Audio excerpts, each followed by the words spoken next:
আমি তো ৮৭ লক্ষ টাকা নেওয়া উচিত ছিল আমার। আমি ২৭ লক্ষ টাকা নিয়ে তো কুণালকে বাঁচিয়ে দিয়েছি। সবাইকে ভেবে নিয়েছেন বিকাশ রঞ্জন ভট্টাচার্য এবং তারা সব বিনা পয়সায় করবে।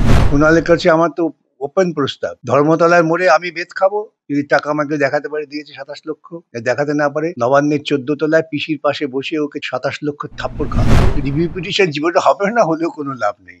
ইতিমধ্যে একটা পিটিশন করে ওরা মোটামুটি সর্বনাশ করে এসেছেন। আরেকটা পিটিশন জনগণের পয়সা খরচা হবে। স্যার, কার্যত আমরা যেমনটা দেখতে পেলাম, গ্রুপ সি এবং গ্রুপ ডি দের জন্য 25,000 টাকা এবং 20,000 টাকা প্রত্যেক মাসে ভাতা দেবেন, এমনটাই বলেছেন মুখ্যমন্ত্রী মমতা বন্দ্যোপাধ্যায়।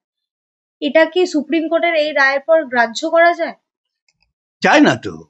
উনি তো সমস্ত বেআইনি কাজ করছেন দুর্নীতিকে রক্ষা করার জন্য। তো আপনারা রাস্তায় নামুন, এটা জনগণের টাকা, এটা আমার কিছু না।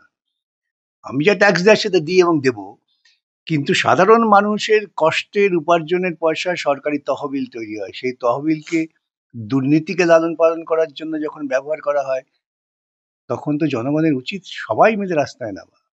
যে আমার করের টাকা জনস্বার্থে ব্যবহার করতে পারো, দুর্নীতিকে বাঁচাবার জন্য নয়। এটা পশ্চিমবঙ্গের জনগণ বুঝবে। স্যার, শুধুমাত্র গ্রুপ সি এবং গ্রুপ ডি দেরই কেন ভাতা দেওয়া হবে? গ্রুপ সি গ্রুপ ডি তারা তো যে টাকা দিয়ে চাকরি পেয়েছেন সে টাকাটা ফেরত চাইছে এখন। পাড়ায় পাড়ায় তৃণমূল নেতারা তো পালিয়ে বেড়াচ্ছেন। সে তাদের আপাতত শান্ত করার জন্য এই প্রলোভন। মুখ্যমন্ত্রী বলেছেন যে যতক্ষণ না রিভিউ পিটিশন হচ্ছে ততদিনের জন্য তিনি এই ব্যবস্থা করলেন। রিভিউ পিটিশন জীবনে হবে না, হলেও কোনো লাভ নেই। ইতিমধ্যে একটা পিটিশন করে ওরা মোটামুটি সর্বনাশ করে এসেছেন। আরেকটা পিটিশন জনগণের পয়সা খরচা হবে। কিন্তু 31 দিনের মধ্যে তো রিভিউ পিটিশন না করতে না, হবে। ওদের কেউ কেউ বুঝিয়েছেন যে যেহেতু জাস্টিস খান্না রিটায়ার করে যাবেন, জাস্টিস খান্না রিটায়ার করার পর আপনার রিভিউ ফাইল করুন। এই সমস্ত বুদ্ধি কেউ দিয়েছেন। তাতে কি হবে? তাতে কি সুপ্রিম কোর্টে রিভিউ করার এখতিয়ারটা বৃদ্ধি পেয়ে যাবে আইনের বাইরে? এই সমস্ত দুর্নীতিমূলক কার্যকলাপের সমর্থনে তারা পরামর্শ গ্রহণ করেন হয়তো কারো কারো থেকে, বা নিজেরাই বোঝেন। উনি তো আবার বিরাট আইনজীবী, উনি বলেছেন। হয়তো মুখ্যমন্ত্রী তো বলেছেন তিনি আইনি পরামর্শ মেনে সব কাজ করবেন। হ্যাঁ, সে তো দুর্নীতির আইন আছে তো। দুর্নীতিকে বাঁচাবার জন্য আইন আছে, সেটাকে পরামর্শ মেনে চলছেন। স্বচ্ছতার সঙ্গে উনি কাজ করতে জানেন না। মুখ্যমন্ত্রী তো সেই রাজ্যটাকে সেই ভাতা নির্ভরই করে দিচ্ছে আস্তে আস্তে। মুখ্যমন্ত্রী রাজ্যটাকে সর্বনাশের শেষ দুয়ারে পৌঁছে দিয়েছেন। আপনারা আরো বেশি দিন চুপ চুপ থাকুন জনগণ। তারপর হঠাৎ একদিন দেখবেন যে আপনারা পশ্চিমবঙ্গের মানুষ, আর পশ্চিমবঙ্গের মানুষও দেখলে লোকে ধিক্কার দিবে। এখনো দিচ্ছে। পশ্চিমবঙ্গের বাড়ি যান না। পশ্চিমবঙ্গের লোক শুনলেই ছ্যাঁ ছ্যাঁ করছে। কিন্তু তিনি একাধিক প্রকল্প করছেন, বিভিন্ন জায়গায় গিয়ে তো বলেন যে আমি এত টাকা এখানে দিয়ে এত টাকা এখানে ইনভেস্ট করেছি।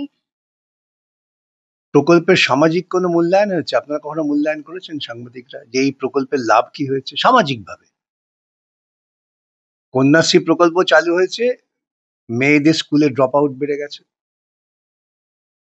মাধ্যমিক পরীক্ষায় ক্রমশ ক্রমশ লোক কম বসছে। কন্যাশ্রী প্রকল্প চালু হয়েছে, নাবালিকা বিয়ে বেড়ে গেছে। কন্যাশ্রী প্রকল্প চালু হয়েছে, নাবালিকা মেয়ে পাচার বেড়ে গেছে। আপনারা মহিলারা সাংবাদিকরা আপনারা এই নিয়ে গভীরভাবে কাজ করুন। আমার বাংলার মেয়েরা বাজারের পণ্য হয়ে গেছে কন্যাশ্রীর কৌলিন্যে। এই হিসেবটা হয়েছে সামাজিকভাবে কখনো? মুখ্যমন্ত্রী তো টাকার হিসেব বারংবারই করেন বিভিন্ন টাকা বৈঠকে। টাকা তো ওর নিজের না, টাকাটা তো জনগণের টাকাতে হিসেব দিতে আপত্তি কি আছে? লক্ষ লক্ষ কোটি কোটি টাকা খরচা করতে আপত্তি কি? এ তো নিজের পয়সা নয়। নিজের জীবনে উপার্জন করে একটা পয়সা তো উপার্জন করেননি, বোঝেননি। স্যার, অন্যদিকে আমরা দেখতে পেলাম যে হাইকোর্টের এই ইতিহাসে এরকম নৃশংস ঘটনা এর আগে হয়েছে বলে। ঘটেনি তো। উনি তো যত রকম অপকর্মের ইতিহাস মমতার আমলেই তৈরি হয়েছে। চিট ফান্ডে উনি তুলি বোলালেন নাকি ১ কোটি টাকা আসে। এখন ১ কোটি টাকা যদি আসেন, কয়েকটা তুলি বুলিয়ে তিনি তার টাকা দিতে পারতেন ছেলে মেয়েদের। সরকারের টাকা কেন? স্যার, তাই বলে আইনজীবীদের ঘেরাও করে রাখা হবে, তাদের উপর জলের বোতল চায়ের ভাত কেন ছুঁড়ে হবে? ছুটবে না? আইনজীবীরা তো অসভ্য। তারা দুর্নীতি প্রকাশের জন্য লড়াই করছেন। সেই সমস্ত আইনজীবীদের সমাজে থাকার অধিকার নেই। তো পাড়ায় থাকতে দেবেন না, ওদের নেতা কুণাল বলে দিয়েছে না? আপনি তো 27 লক্ষ টাকা নিয়েছেন। আমি তো ৮৭ লক্ষ টাকা নেওয়া উচিত ছিল আমার। আমি ২৭ লক্ষ টাকা নিয়ে তো কুণালকে বাঁচিয়ে দিয়েছি। ফিরদৌস সামিম 7 লক্ষ টাকা নিয়েছে, তো চাকরি বেশ করে। প্রার্থীরাও দাবি তো করছেন। যারা তারা টাকা দিয়েছেন, তাদের মাথায় বন্দুক নিয়ে তো টাকা দেওয়া হয়নি। তারা তো মামলা করার জন্য টাকা দিয়েছেন। মামলা করতে টাকা লাগে, বিনা পয়সা লাগে না তো। সবাইকে ভেবে নিয়েছেন বিকাশ রঞ্জন ভট্টাচার্য এবং তারা সব বিনা পয়সায় করবে। 27 লক্ষ টাকা দিয়েছেন, এটা প্রমাণ করুন। কুণালের কাছে আমার তো ওপেন প্রস্তাব, ধর্মতলার মোড়ে আমি বেত খাবো, যদি টাকা আমাকে দেখাতে পারে দিয়েছে 27 লক্ষ। দেখাতে না পারে নবান্নের 14 তলায় পিসির পাশে বসে ওকে 27 লক্ষ থাপ্পড় খাওয়াবো। ইতিমধ্যে একজন দেখলো ফেসবুক বলে, স্যার আমাকে চান্স দেবেন, এখন তোমাকে 2টো থাপ্পড় মেরে আসবো।